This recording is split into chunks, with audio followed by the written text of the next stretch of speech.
Hello guys, so in today's video, tuturuan ko naman kayo kung paano gumawa ng Facebook page using cellphones lang. So, tara, let's go. So, punta lang kayo doon sa mga Facebook nyo and then click nyo yung dito sa may upper right corner, yung profile nyo. Click nyo lang yan and then mapupunta kayo dito sa page na to. And then, click nyo lang see more. Ayan, see more. Then, scroll kayo sa baba.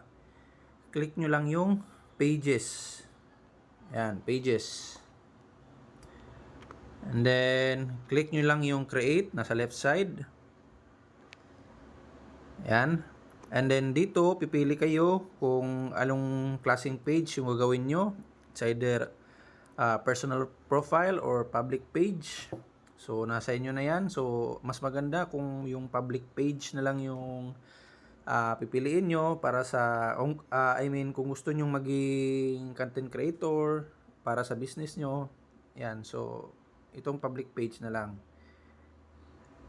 Click, then, next. Create a page to engage a new customers and fans. So, get started tayo. Yan, so page name. So isip tayo kung ano yung magandang page na gagawin natin. Then kung may page name na kayo, click nyo lang next. And then search for categories. Yan, so ito yung naisip kong category kasi itong page kasi na gagawin natin is gamitin ko tong pang affiliate marketing. So, kaya ito yung pinili kong mga kategory. So, kayo na lang mag-isip kung ano yung mga categories na nababagay sa sa gagawin yung page. And then kapag okay na, i-click nyo lang yung create. So, dito tayo sa baba, create content and connect with fans. Yan. Continue. Yun, so isip tayo ng bio. So, ito lang yung ilalagay natin kasi di ko muna lalagyan ng contacts. So kung meron kayong website tsaka email or phone number, so pwede niyo ilagay. O sa akin di muna. Pati location di ko lang muna lalagyan. Pwede niyo man tong i-update kapag sa mga susunod na araw.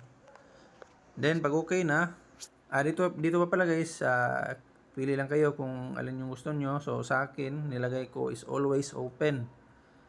Ayan. So, next. Ayan. So, ganito na. So, mag-upload naman tayo ng profile picture and yung cover photo.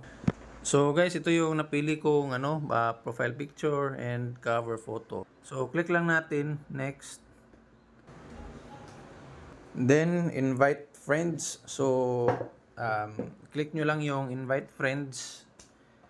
Invite nyo yung mga friends nyo sa main account nyo para magkaroon kayo ng mga followers sa bagong Facebook page nyo. Pero sa akin, hindi lang muna ako magi-invite kasi mas gusto ko kasi na organic yung yung pagbi-build ko ng followers. Pagkatapos kayo, click nyo lang next. Next ulit. Click lang natin itong done. Okay na.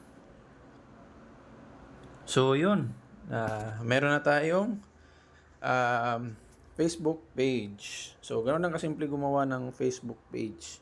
So, yun. Pwede na kayo mag-promote dito sa bagong Facebook page na nagawa nyo. Pwede kayong mag-promote ng photos, reels, videos. And I hope may natutunan kayo dito sa video natin. Please subscribe kung hindi pa kayo nakapag-subscribe. Paki-share na lang yung videos. Thank you and God bless.